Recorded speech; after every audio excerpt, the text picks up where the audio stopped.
மாநகரில் பெண்களின் பாதுகாப்பை உறுதி செய்யவும் பெண்களுக்கு வேலைவாய்ப்பை ஏற்படுத்தும் வகையில் இளஞ்சிவப்பு என்று ஆட்டோ என்று அழைக்கப்படும் பிங்க் ஆட்டோ திட்டம் செயல்படுத்தப்படும் என்று தமிழ்நாடு சட்டப்பேரவையில் சமூக நலத்துறை அமைச்சர் கீதா ஜீவன் அறிவித்தார்.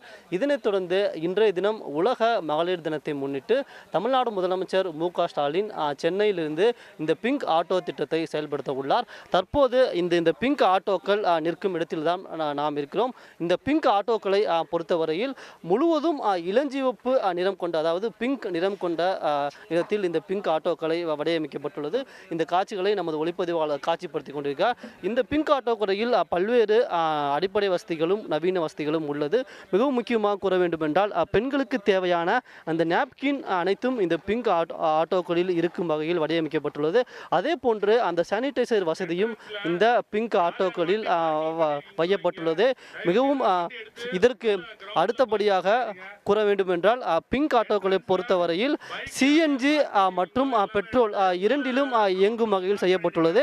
சிஎன்ஜியை பொறுத்தவரையில் ஆட்டோவின் ஒரு புறம் சிஎன்ஜி இருக்கும் வகையில் இந்த பிங்க் ஆட்டோவானது செயல்படுத்தப்பட்டுள்ளது.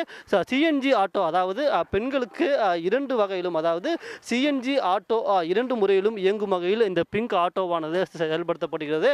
மறுபுறம் இந்த ஆட்டோவின் ஒரு புறம் சிஎன்ஜி போடும் வசதியும் மறுபுறம் பெட்ரோல் போடும் வசதியும் இந்த ஆட்டோவில் ஆனது செயல்படுத்தப்பட்டுள்ளது. இந்த ஆட்டோவை பொறுத்தவரை மிகவும் முக்கியமாக ஜிபிஎஸ் வசதியானது இந்த ஆட்டோவில் வைக்கப்பட்டுள்ளது. இந்த ஆட்டோக்களை பொறுத்தவரையில் இந்த ஆட்டோக்கள் எங்கு சென்றாலும் கண்காணிக்கும் வகையில் ஜிபிஎஸ் வசதியானது இந்த ஆட்டோக்கள் முழுவதும் வைக்கப்பட்டுள்ளது. இந்த ஆட்டோக்களை பொறுத்தவரையில் சென்னை முழுவதும் உள்ள அந்த பெண்களின் அந்த வேலை வாய்ப்பினை உறுதி செய்யும் வகையிலும் பாதுகாப்பினை உறுதி செய்யும் வகையிலும் தமிழ்நாடு முதலமைச்சர் மு.க. ஸ்டாலின் இந்த பிங்க் ஆட்டோ திட்டத்தை செயல்படுத்த உள்ளார். இந்த திட்டத்தை செயல்படுத்தியவுடன் இன்றைய தினமே இந்த ஆட்டோக்கள் அனைத்தும் சென்னை நகரில் முழுவதும் வலம் வரும் என்று சமூக நலத்துறை சார்பில் தெரிவிக்கப்பட்டுள்ளது. சன் செய்திகளுக்காக ஒளிப்பதிவாளர் சங்கருடன் செய்தியாளர் கண்ணன்.